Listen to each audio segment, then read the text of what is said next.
علی امین گنڈا پور کے وارنٹ گرفتاری جاری۔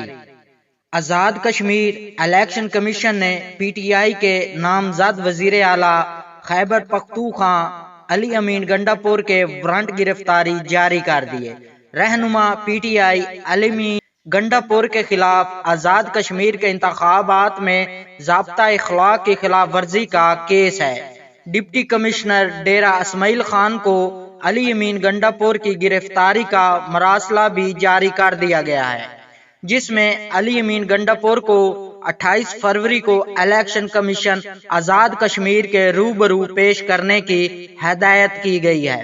یاد رہے کہ پی ٹی آئی رہنما علی امین گنڈا پور کے خلاف درخواست وکیل راجہ ذوالقرنین نے 2021 کے الیکشن کے دوران دائر کی تھی، تو اس کیس میں اب جا کر علی امین گنڈا پور کو گرفتار کرنے کا حکم دیا گیا ہے۔